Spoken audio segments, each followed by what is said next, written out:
நாளுக்காய் கர்த்தரை நான் நன்றி துதிக்கிறேன், ஸ்தோத்தரிக்கிறேன். இன்றைக்கி நாம் ஆண்டவர்கிட்ட நாம் என்ன ஒப்பு கொடுத்தாலும் அவர் நேர்த்தியாக தான் நடத்துவார் நம்மளை. நம்ம சகலத்தையும் அவர் நேர்த்தியாக தான் நடத்துகிறவர். அதனால் நம்ம எந்த காரியங்களாக இருந்தாலும் முழுமையாக அர்ப்பணிக்கணும். முழுமையாக அர்ப்பணிக்காமல் நாம் பாதி அர்ப்பணித்து பாதி நாமளே செஞ்சுக்கலான்னு சொல்லும்பொழுது தான் நம்மளை வாழ்க்கையில் ஏதோ ஒரு தவறு நடக்குது. ஆனால் ஆண்டவர்கிட்ட முழுமையாக நம்ம அர்ப்பணிச்சிட்டோம்னாக்கா அவர் அற்புதமாக நம்மளை நடத்துகிற தேவன், நம்மளோட பேசி நம்மளை நடத்துகிற தேவனாக இருக்கார். அந்த சம்பவத்தையும் இன்றைக்கி வசனத்தையும் நம்ம தியானிக்க போகிறோம். ஜெயிப்போம். நல்ல தகப்பனே உங்கள் நேரம் சேர்க்கிற சுவாமி, வசனங்களின் மூலம் நாங்கள் தியானிக்கும் பொழுது எங்களுடைய வாழ்க்கையில் பெரிய காரியங்களை செய்ய வல்லமை உள்ளவர் என்பதை நாங்கள் அறிந்து கொள்ள கிருபை செய்யுங்க. நம்மிடத்தில் அர்ப்பணிக்கும் பொழுது எப்படி ஆண்டவரே நீங்கள் நடத்துவீங்க என்பதை நாங்கள் உணர்ந்து கொள்ளத்தக்கதான இந்த வசனங்களை நாங்கள் தியானிக்கும் பொழுது எங்களோட கூட பேசணுமா ஜெபிக்கிற சுவாமி. எங்களுடைய காரியங்கள் எந்த காரியமாக இருந்தாலும் என் தேவனிடத்தில் முழுமையாக அர்ப்பணிக்க நாங்கள் கற்றுக்கொள்ள கிருபை செய்யுங்க. எந்த சொந்த விருப்பத்தின்படி நாங்கள் ஆண்டவரை போகாதபடி தேவனிடத்தில் 100% நாங்கள் அர்ப்பணித்து நாங்கள் அதில் நடந்து செல்ல எங்களுக்கு நீ கிருபை பாராட்டணுமா ஜெபி கேட்குற பிள்ளைகளுக்கும் அப்படியே நீ செய்து வழிநடத்த போருக்காக நன்றி செலுத்துகிறேன். துதி கன மகிமை எல்லாம் அம்மகை செலுத்துகிறேன். ஏசுரட்ச நாம் ஜெபங்களுங்கனால பிதாவே ஆமென். இன்றைக்கி நம்ம இருக்க சம்பவத்தை பார்த்திங்கன்னாக்கி நம்மளை ஆண்டுகிட்ட அர்ப்பணித்ததை அவர் நேர்த்தியாக நடத்துகிறவர். ஏன்னா சகலத்தையும் நேர்த்தியாக நடத்துகிறவர்.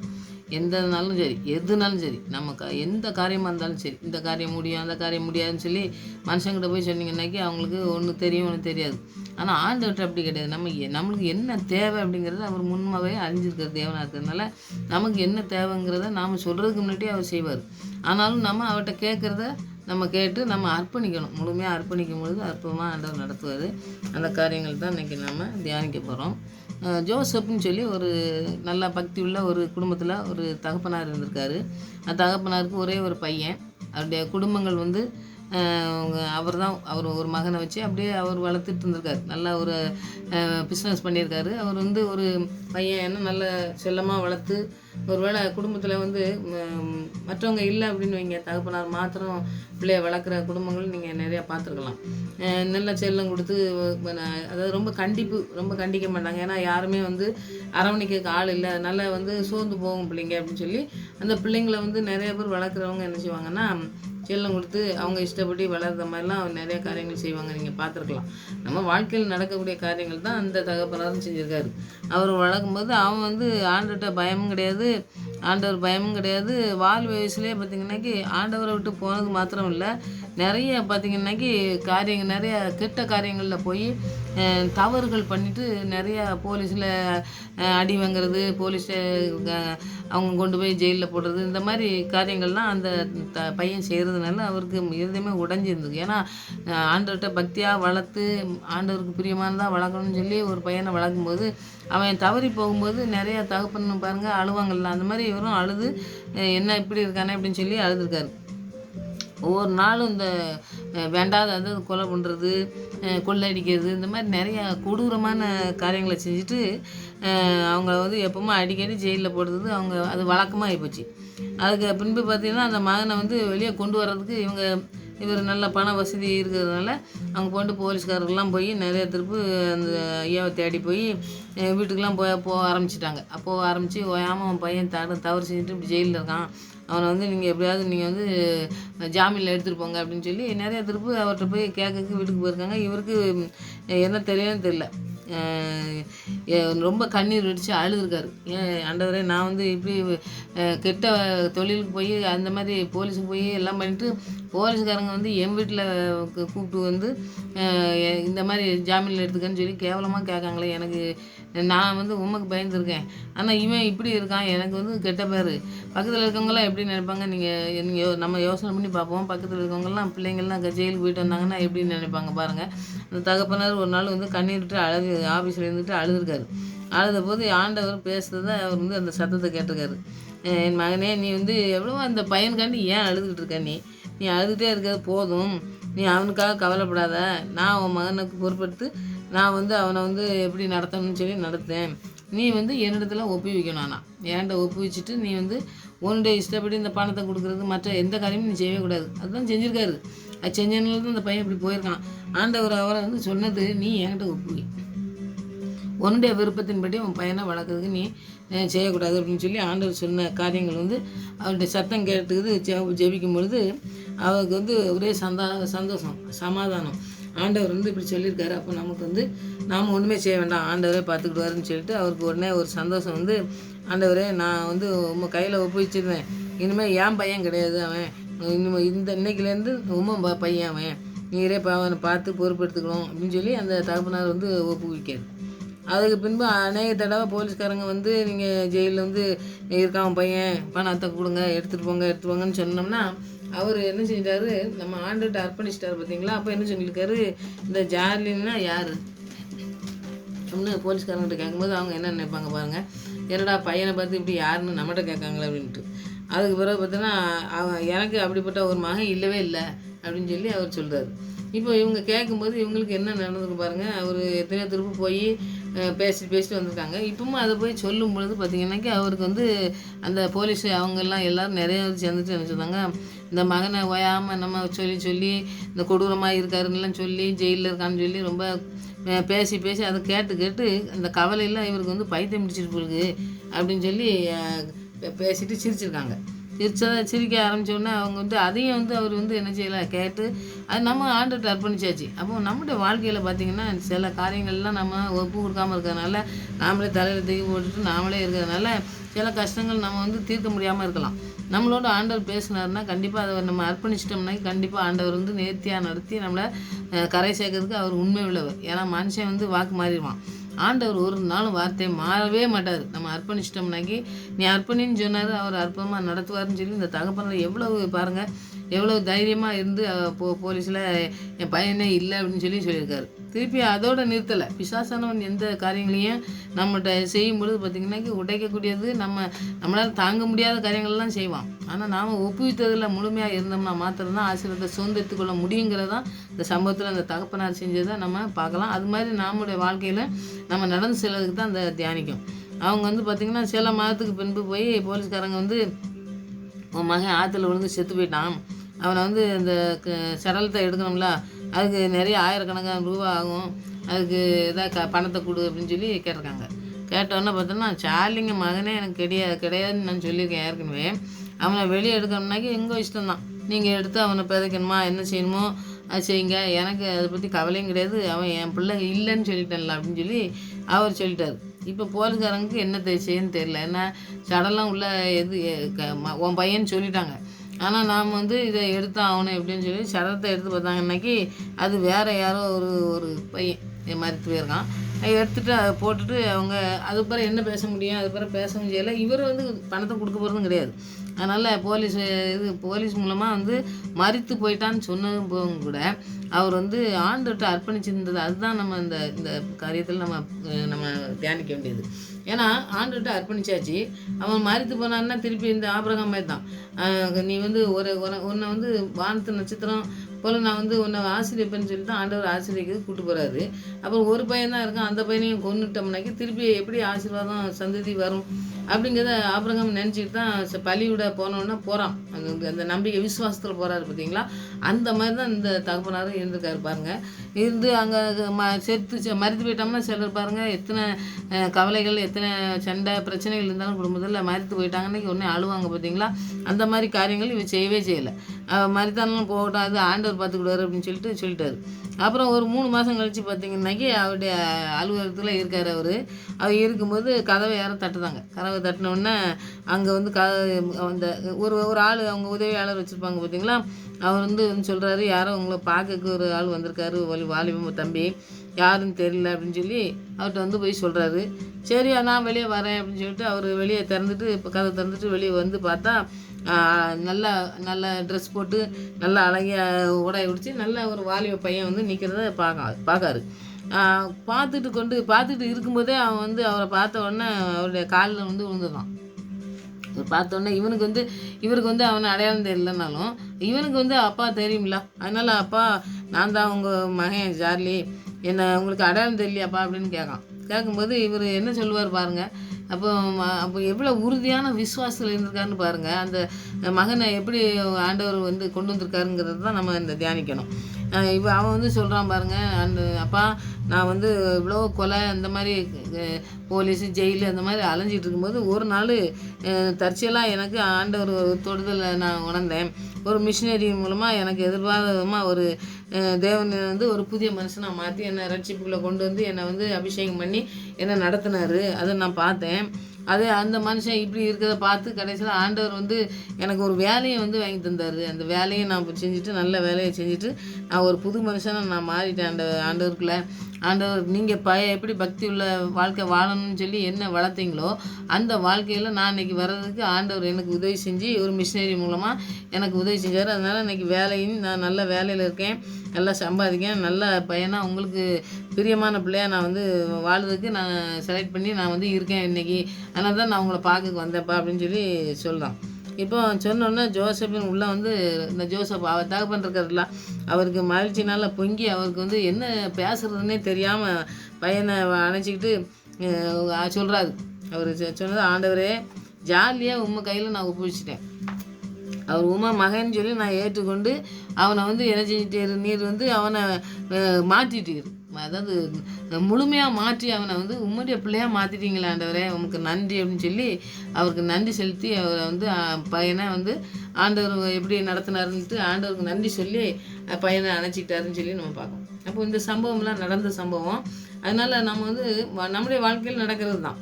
நம்முடைய வாழ்க்கையில் எப்படி இந்த தகப்பனார் எப்படி அந்த பிள்ளையை வந்து வளர்த்துருப்பாரு. ஒரு வேளை தவறான காரியங்கள் நான் சொன்ன மாதிரி இந்த பண வசதி இருந்ததுனால பணத்தை கொடுத்து அந்த பையன் ஒரு கெட்ட வழியில் போயிருக்கலாம். அந்த மாதிரி வளர்த்துருந்தாலும் பக்தி உள்ள வாழ்க்கை வாழணுங்கிறது ஒரு தகப்பனுடைய அவருடைய வாஞ்சியாக இருந்தது. ஆண்டவரும் பேசினார், ஆண்டவருக்கு அர்ப்பணித்தார். அர்ப்பணிக்கும் பொழுது அவர் பாருங்கள் மரித்து போனான்னு சொல்லும் பொழுது கூட அந்த காரியங்களை செய்ய மனமே இல்லாதபடி ஆண்டவர் பிள்ளையாக வளரணும், ஆண்டவர் பிள்ளையாக தான் வரணுமே வெளியே இவன் சடலமாக எடுத்துகிட்டு வந்து என்ன பண்ண முடியும். அதனால் அதை கூட அவர் வந்து விசுவாசிக்கவே இல்லை. ஆண்டவர்கிட்ட நம்ம அர்ப்பணிச்சிருக்கோம், ஆண்டவர் எப்படி நடத்துவார் அப்படிங்கிற ஒரு விசுவாசம் அந்த தகப்பனார் கண்டிப்பாக இருந்துருக்குன்னு சொல்லி தான் நம்ம யூகிக்க முடியும். ஏன்னா அப்படி இருந்ததுனால தான் கடைசியில் வந்து அவன் நான் திருந்திட்டேன், என்னை ஆண்டவர் வந்து தொட்டார், என்னை அபிஷேகம் பண்ணியிருக்காரு, என்னை ரட்சிப்புக்குள்ளே கொண்டிருக்காரு, உங்கள் பிள்ளையா மாறியிருக்கேன்னு சொல்லி சொல்லும் பொழுது ஆண்டவருக்கு நன்றி சொல்கிறது மாத்திரம் இல்லை, அவர் கண்ணீர் வடியுது. ஏன்னா ஆண்டவர்கிட்ட உம்முடைய பிள்ளைன்னு சொல்லி நான் அர்ப்பணிச்சிட்டேன். அர்ப்பணிக்கிறதுனால நீங்கள் வந்து உம்முடைய பிள்ளையா உம்முடைய மகனாக மாற்றி அவனை எல்லாவற்றையும் எல்லா கெட்ட பழக்க வழக்கங்கள் எல்லாம் இருந்ததோ அதெல்லாம் மாற்றி அவனை ரட்சிக்கப்பட்ட பிள்ளையா ஒரு வேலையை செய்கிறவனா நல்ல ஒரு வாலிப பையனை நல்ல பையனாக வந்து உம்முடைய பிள்ளையாக மாற்றி எனக்கு பிரியமான பிள்ளையாகவும் மாற்றி கொண்டு வந்துட்டீங்களே ஆண்டவரே சொல்லி நன்றி சொல்கிறாரு. அதனால் நம்முடைய வாழ்க்கையிலையும் பார்த்திங்கன்னா பிள்ளைகளுக்கு நம்ம வளர்க்கும் போது எப்படி வளர்க்கணும் அப்படிங்கிறது நாம் வளர்த்தாலும் ஆண்டவருக்கு நான் அர்ப்பணித்து நம்ம ஜெபிக்கும் பொழுது ஆண்டவருடைய கரத்தில் நம்ம முழுமையாக அவங்கள அர்ப்பணிச்சிடணும். நீங்கள் தான் எல்லாவற்றையும் அவங்கள செய்யணும். உங்கள் பிள்ளை என்னுடைய பிள்ளையாக இருந்தாலும் அது உங்களுடைய பிள்ளையாக நான் வந்து அர்ப்பணிக்க ஆண்டவரே, நீங்கள் தான் எல்லாத்தையும் முழுமையாக நடத்த முடியும். நாங்கள் உலக காரியங்களில் வேணால் எனக்கு பிள்ளையாக இருக்கலாம், ஆனால் ஆவிக்குரிய வாழ்க்கையில் கொண்டு வரணும்னாக்கி அவருடைய பிள்ளையாக இருந்தால் தான் அவர் மாற்றி நம்மளை நடத்த முடியும் அப்படின்னு சொல்லி நம்ம வந்து பிள்ளைகள்லாம் அர்ப்பணிச்சிடணும். அர்ப்பணித்து அவங்க ஆண்டவரே நீங்கள் எல்லாத்தையும் செய்து முடிக்க வல்லமுள்ளவர், நீங்கள் தான் எல்லாத்தையும் சகலத்தையும் நேர்த்தியாக செய்கிறவர், நாங்கள்லாம் நேர்த்தியாக செஞ்சுக்கிற மாட்டோம் ஆண்டவர், நாங்கள் இப்படி தான் தவறாக பிள்ளைகளை வளர்த்துட்டு அப்புறம் ஆண்டவரே நீங்கள் உங்கள்கிட்ட ஒப்படைக்கணும்னு சொல்கிறத விட முதலாவதே நாம் வந்து ஆண்டவர்கிட்ட அர்ப்பணித்து ஆண்டவரே உங்கள்கிட்ட அர்ப்பணிக்கும், எங்களுடைய பிள்ளைகள்லாம் உங்கள் பிரியமான பிள்ளைங்களாம் வழி நடத்த நீங்கள் உதவி செய்யுங்க. ஆவியானவர் உதவி செய்து அவங்கள அபிஷேகம் பண்ணி ஆண்டவரே நீங்கள் உங்களுடைய பிள்ளையாக பரிசுத்தமாக வாழறதுக்கும் அவங்க நல்ல ஒரு எடுத்துக்காட்டாக மற்றவங்களுக்கு எடுத்துக்காட்டாக வாழுகிற ஒரு வாழ்க்கை வாழுறதுக்கு எங்களுடைய பிள்ளைங்களெல்லாம் நாங்கள் அர்ப்பணிக்கோம், அப்படி நடத்துங்க ஆண்டவரேன்னு சொல்லி நம்ம அர்ப்பணிப்போம். அற்புதமாக ஆண்டவர் நடத்துகிறத நம்ம உணர முடியும், காண முடியும். நம்முடைய வாழ்க்கையில் அதை செய்ய ஆண்டவர்கிட்ட அர்ப்பணிப்போம். இந்த சம்பவத்தின் மூலமாக உங்களோட ஆண்டவர் என்ன பேசுகிறா அதை நீங்கள் செய்யுங்க. பிள்ளைங்களை முழுமையாக அர்ப்பணிங்க, அற்புதமாக ஆண்டவர் நடத்துவார். இதுக்கு ஒரு வசனம் இருக்குது, எரேமியா 49:11 வசனத்தை நீங்கள் படித்து பார்த்தீங்கன்னா, திக்கற்றவர்களாய் போகும் உன் பிள்ளைகளை ஒப்புவி, நான் அவர்களை உயிரோடே காப்பாற்றுவேன். ஏன்னா அவங்க வழி தெரியாமல் அலையுவாங்க, பிள்ளைகளை என்கிட்ட ஒப்பு வடிச்சிரு, நான் வந்து அவங்கள நல்லா காப்பாற்றி அவங்கள உயிரோடு எப்படி நடத்தணும்னு சொல்லி நான் செய்வேன்னு சொல்லி வசனத்தின் மூலமாக எரேமியா தீர்க்கதரிசியில் சொல்கிற வசனத்தையும் நீங்கள் படித்து நீங்கள் பிள்ளைகள்லாம் அர்ப்பணிப்போம். நம்ம அற்புதமாக ஆண்டவர் நடத்துவார். அதை நம்ம முழுமையாக அவங்க வாழ்க்கையில் எல்லாவற்றையுமே நாம் பொறுப்பெடுத்து நடத்தவே முடியாது. பொறுப்பு பூரா ஆண்டுகிட்ட அர்ப்பணிச்சிருவோம். அவர் அற்புதமாக நடத்துறதை நம்முடைய வாழ்க்கையில் கண்டு ஆண்டவரை துதிக்கிற இந்த தகப்பனை போல் துதித்து, உங்களுடைய பிள்ளைங்க ஆண்டவரே, உங்களுடைய பிள்ளையா எங்களை மாற்றினீங்களே, உங்களுக்கு நன்றின்னு சொல்லி நன்றி செலுத்தி பிள்ளைங்களே நாம் அன்பாய் வளர்த்துக்கலாம். ஆண்டவருக்கு நன்றி சொல்கிற பிள்ளைங்கள நம்ம வாழ பிள்ளைகளையும் அர்ப்பணிப்போம். அற்புதமாக நடத்துவார் இந்த நாட்களில். ஆமென்.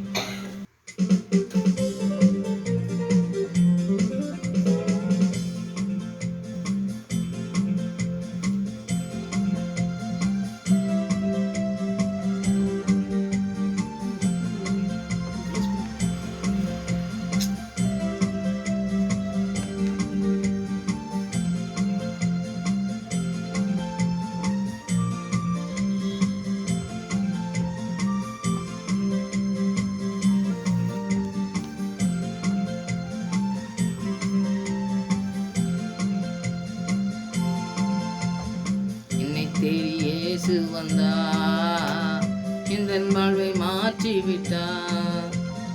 என்னை தேடி இயேசு வந்தா, இந்த வாழ்வை மாற்றி விட்டா.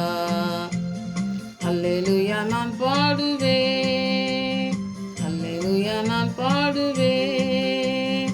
ஆடி பாடி துதித்திடுவேன், நான் ஆடி பாடி துதித்திடுவேன்.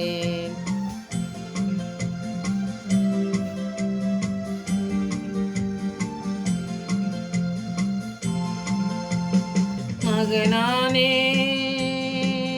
நான் மகளானே, மகனானே நான் மகளானே. அப்பா பிதாவே என்றழைக்கும் உரிமையை எனக்கு தந்தார். அப்பா பிதாவே என்றழைக்கும் உரிமையை எனக்கு தந்தார். என்னை தேடி இயேசு வந்தார், எந்தன் வாழ்வை மாற்றி விட்டார்.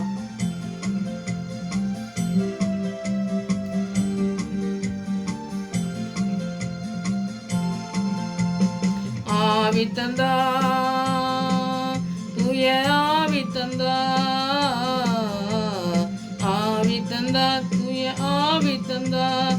வல்லமையும் அன்பும் ஞானமும் கொண்ட பரிசுத்த ஆவி தந்தார். வல்லமையும் அன்பும் ஞானமும் கொண்ட பரிசுத்த ஆவி தந்தார். என்னை தேடி இயேசு வந்தார், எந்தன் வாழ்வை மாற்றி விட்டார்.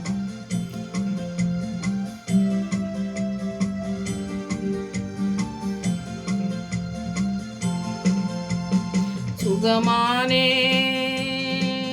நான் சுகமானே, சுகமானே நான் சுகமானே. இயேசு கிறிஸ்துவின் காயங்களால் சுகமானேன் சுகமானேன். இயேசு கிறிஸ்துவின் காயங்களால் சுகமானேன் சுகமானேன். என்னை தேடி இயேசு வந்தார், எந்தன் வாழ்வை மாற்றி விட்டார். என்னை தேடி இயேசு வந்தார், எந்தன் வாழ்வை மாற்றி விட்டார். அல்லேலூயா நான் பாடுவேன், அல்லேலூயா நான் பாடுவேன். ஆடி பாடி துதித்திடுவேன், தினம் ஆடி பாடி துதித்திடுவேன். என்னை தேடி இயேசு வந்தார், எந்தன் வாழ்வை மாற்றி விட்டார். என்னை தேடி இயேசு வந்தார், எந்தன் வாழ்வை மாற்றி விட்டார். ஜெயிப்போம். நல்ல தகப்பனே, நமக்கு நன்றி செலுத்துகிற சுவாமி. இந்த நாட்களில் நாங்கள் தியானித்த இந்த வசனத்தையும் இந்த சம்பவத்தையும் ஆண்டவரே எங்களுக்கு ஆசீர்வாதமாய் தரணுமா ஜெபிக்கிறோம். கேட்குற பிள்ளைகளுக்கு ஒரு பிரயோஜனமாக இருக்க தகப்பனே, அதன் மூலம் அவர்கள் கற்றுக்கொள்ள தேவன் தாமே ஞானத்தை தரணுமா ஜெபிக்கிறோம். கிருபையை தரணுமா ஜெபிக்கிற சுவாமி. தகப்பனே, பிள்ளைகளை நாங்கள் அர்ப்பணிக்கும் பொழுது நீங்கள் எப்படி நடத்துவீர்கள் என்பதை உணர்ந்து கொள்ள, அதில் நாங்கள் முழுவதுமாய் ஆண்டவரே உம்மிடத்திலே அர்ப்பணிக்கிற பிள்ளைகளாய் காணப்பட, பரிசுத்தமும் ஆண்டவரே உமக்கு பிரியமான பிள்ளைகளுமாய் வளர நாங்கள் உம்மிடத்தில் அர்ப்பணிக்கும் பொழுது அற்புதமாக நடத்துகிற தேவனாக இருக்கீங்க. நன்றி செலுத்துகிறோம் சுவாமி. இதுபோல் எங்களுடைய பிள்ளைகளையும் நாங்கள் அர்ப்பணித்து ஜெபிக்கிற பிள்ளைகளாய் காணப்பட, எந்த சூழ்நிலையிலும் உண்மையே நம்பி ஜீவிக்கிற பிள்ளைகளாக உம்மிடத்திலே அர்ப்பணித்து ஜெபிக்கிற பிள்ளைகளாக நாங்கள் காணப்பட கிருபை செய்யுங்க சுவாமி.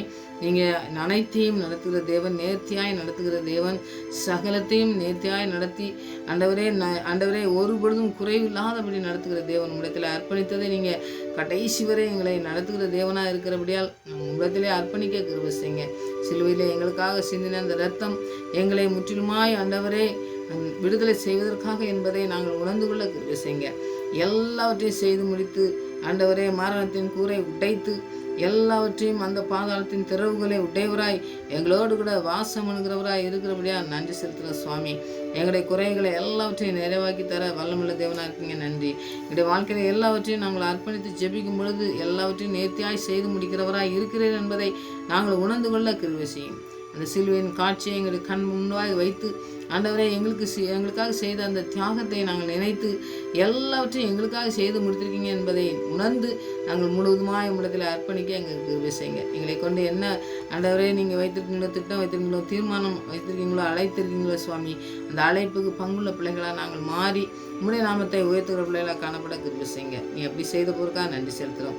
முழுவதுமாய் உம்முடைய கருத்தில் அர்ப்பணிக்கிற பிள்ளைகளாக அநேக பிள்ளைகள் இந்த சம்பவத்தின் மூலம் அர்ப்பணிக்க கிருபை செய்யுங்க. உம்முடைய வசனம் ஒருபொழுதும் வெறுமையாக திரும்பாதுன்னு சொன்ன தேவன், வெறுமையாக திரும்பாதபடி அதை செய்வதை ஆண்டவரை சொன்னதை செய்து முடிக்கும் என்று சொன்னீங்களே ஆண்டவரே, அப்படியே செய்து முடித்து அது அனுப்பினதை காரியத்தை செய்து முடிக்கும்னு சொன்ன வார்த்தையின்படி ஒருடைய வாழ்க்கையில் நீ செய்து முடிக்க வேண்டுமா ஜெபிக்கிறோம். எந்த குறையாக இருந்தாலும் ஆண்டவரை நிறைவாக்கும், எந்த தடையாக இருந்தாலும் தடைகளை நீக்கும் ஆண்டவரே.